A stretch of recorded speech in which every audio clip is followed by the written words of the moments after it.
Have you ever wondered what goes through a person's mind during their final hours on death row? What thoughts consume someone who maintains their innocence until the very end? Today, we explore the controversial case and the final 24 hours of David Wayne Spence, a man who went to his death proclaiming he didn't commit the crimes for which he was condemned. On a rainy Thursday evening in April, David Wayne Spence, 38 years old, heavily tattooed and 60 pounds overweight, was walked into the death chamber of the state prison at Huntsville, Texas.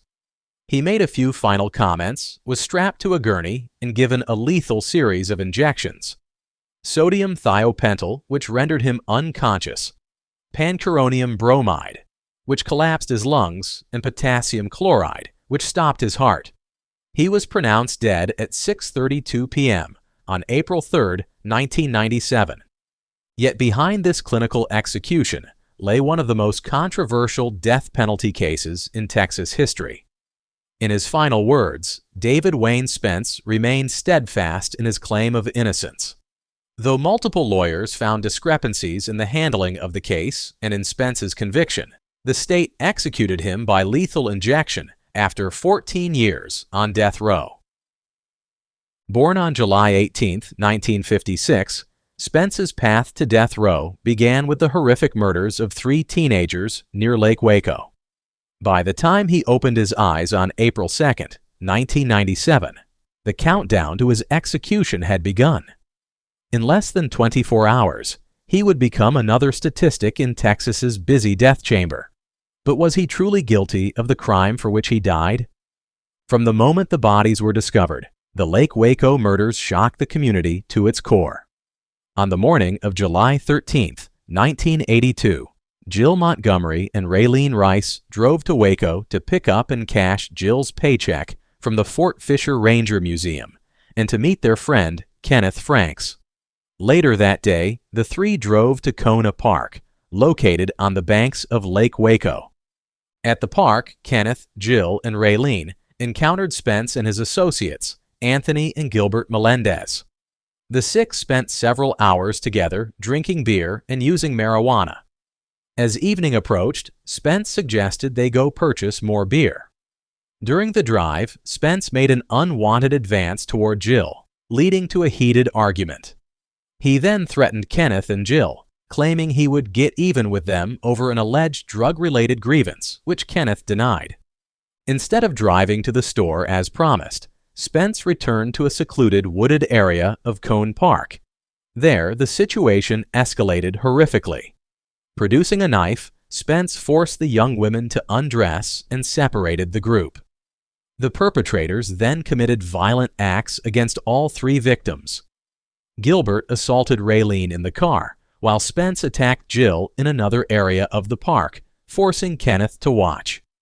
Anthony later joined in these brutal assaults. During these attacks, Spence inflicted numerous injuries on Jill, including cuts and stab wounds. He encouraged Anthony to participate in the violence. Spence then returned to the car and fatally stabbed Kenneth. He subsequently assaulted Raylene repeatedly, also forcing Anthony to participate, and violated her body with a wooden object he had disturbed, called his special stick. While Spence remained with the victims, Anthony and Gilbert drove to Spence's mother's home to exchange vehicles for Gilbert's pickup truck. During their absence, Spence bound the bodies. Upon the Melendez brothers' return, they loaded the victims into the truck and drove to Spiegelville Park. They discarded the bodies in separate locations in an off-road area. Spence positioned Kenneth's body in a seated position against a tree stump, boasting that police were going to freak out upon finding him. The perpetrators then divided the money taken from Jill's wallet. The bodies were discovered the next day, July 14, 1982, in Spiegelville Park across the lake from Kona Park. All 3 victims, Kenneth Franks, 18, Jill Montgomery, 17, and Raylene Rice, 17, had been bound with shoelaces, tortured, and stabbed multiple times, 48 wounds in total. Kenneth's body was found propped against a tree stump with sunglasses placed over his eyes. Initially, the investigation considered several possible suspects, but the case stalled by September. Nearly a year later, Spence and 3 others, Munir Mohammed Deeb, Anthony Melendez, and Gilbert Melendez, were arrested for the killings. The prosecution's theory was that Deeb had taken out a life insurance policy on a female employee who resembled Jill Montgomery and hired Spence to target her. They alleged that Spence, with help from the Melendez brothers, mistakenly targeted Montgomery and killed the other 2 teenagers as witnesses. The evidence against Spence was largely circumstantial, relying heavily on jailhouse informant testimony and bite mark analysis, a forensic method now widely discredited. Despite maintaining his innocence, Spence was convicted and sentenced to death in July 1984. For nearly 14 years, Spence remained on death row, filing numerous appeals. His defense team uncovered troubling inconsistencies in the prosecution's case. Multiple witnesses recanted their testimony, claiming they had been coerced by investigators. The bite mark evidence was called into question by several forensic experts. Even the Chicago Tribune published an investigative series in 1994, suggesting Spence was innocent. Nevertheless, all of Spence's appeals were denied.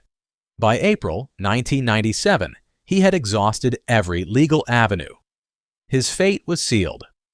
6 o'clock in the morning, April 2, 1997. David Wayne Spence awakens in his cell on death row at the Ellis Unit in Huntsville, Texas. The sun is rising on what will be his final day alive unless a last-minute stay of execution arrives. By this point, Spence has spent nearly 14 years on death row, almost as long as he had lived as a free adult. At 38, he has grown from a young man to middle age behind bars, gaining significant weight during his confinement. Prison officials note that he weighs approximately 230 pounds. The day begins like any other on death row. A breakfast is delivered through the slot in his cell door. Guards check on him regularly, noting his activities in a log. During these final hours, his movements, conversations, and behavior will be meticulously documented. Despite the gravity of his situation, those who interact with Spence report that he appears remarkably calm.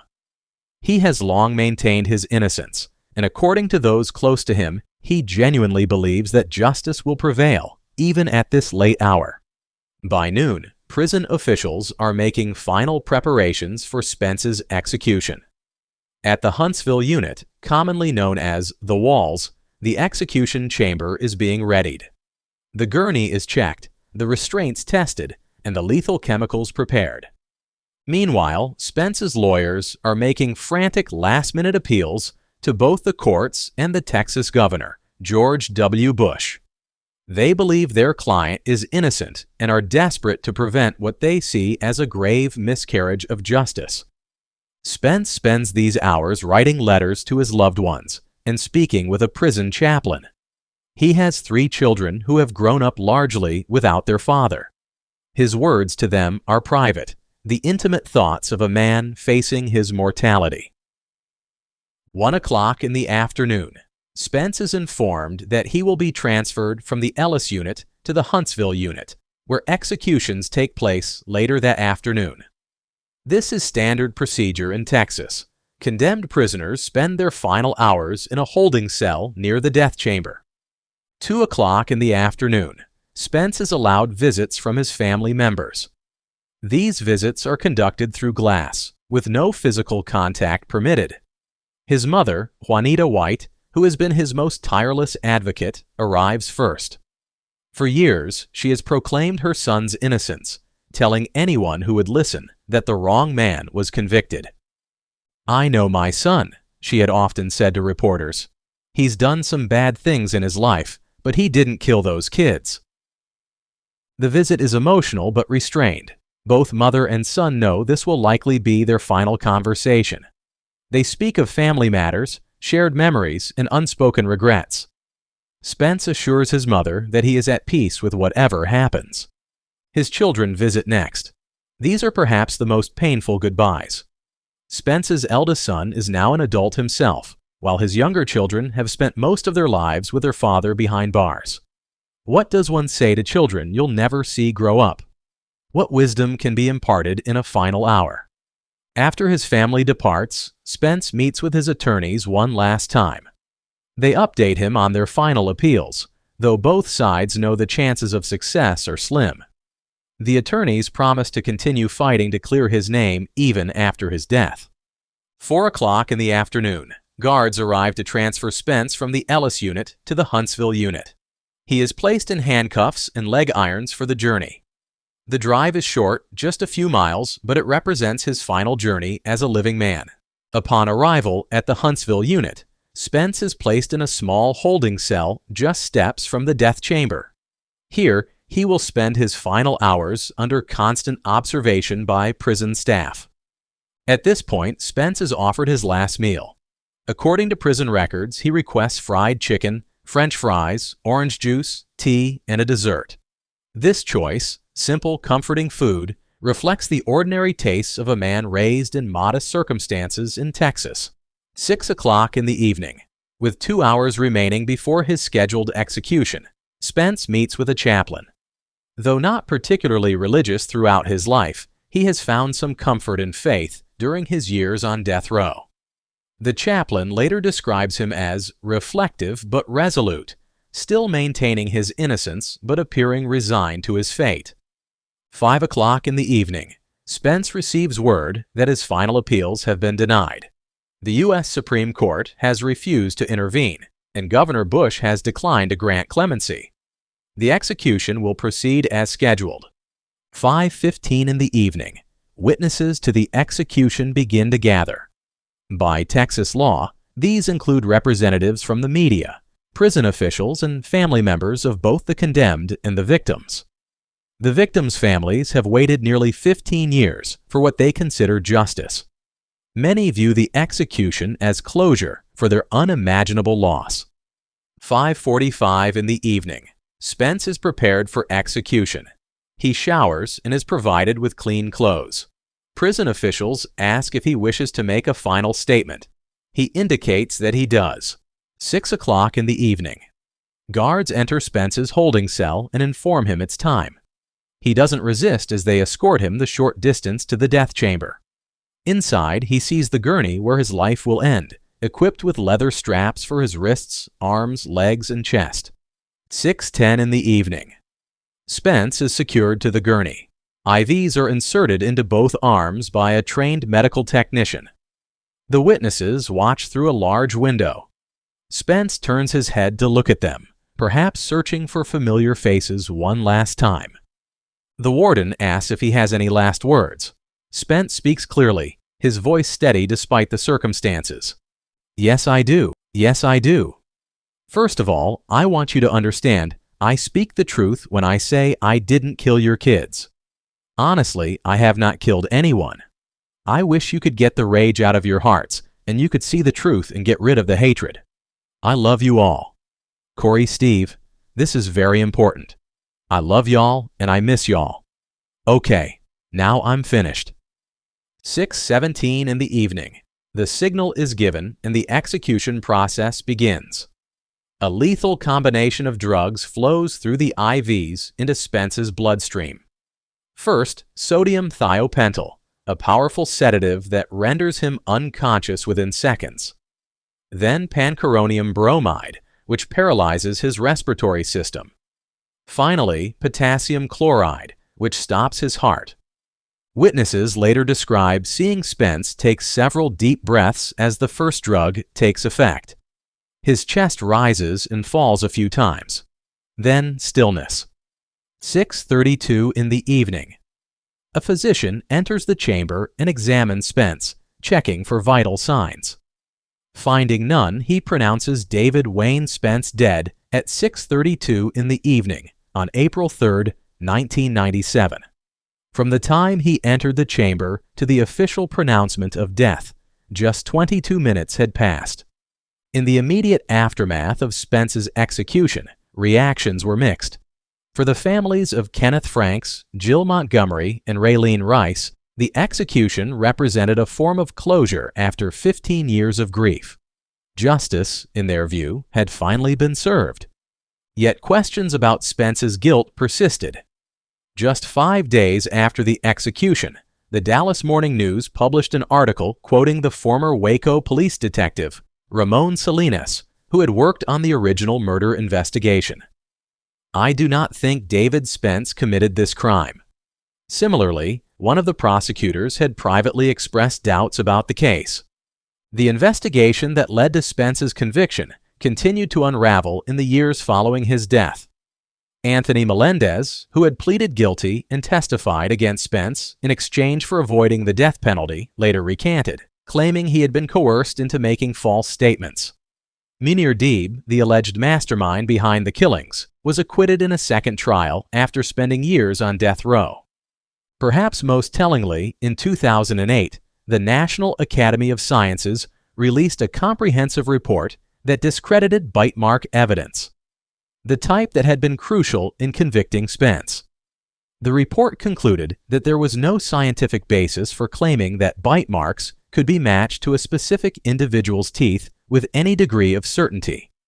Today, the Lake Waco murders case stands as a troubling example of the potential fallibility of the criminal justice system.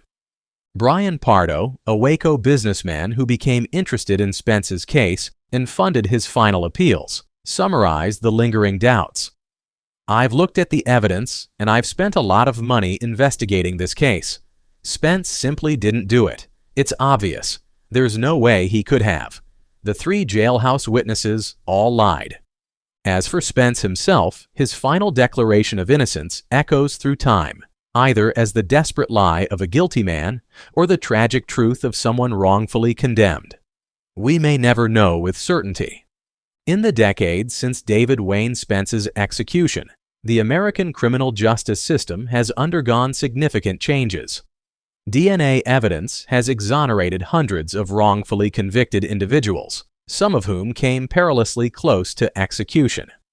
States have instituted reforms to prevent wrongful convictions, and public opinion on capital punishment has shifted. Yet Spence's case remains unresolved in the eyes of many. Was justice served that April evening in 1997, or did the state of Texas execute an innocent man? The truth may be buried forever alongside the man who spent his final 24 hours alive proclaiming his innocence. As we reflect on the final day of David Wayne Spence's life, the question remains: was David Wayne Spence guilty of these heinous crimes, or was an innocent man put to death? Let us know your thoughts in the comments, and don't forget to like and subscribe for more true crime documentaries.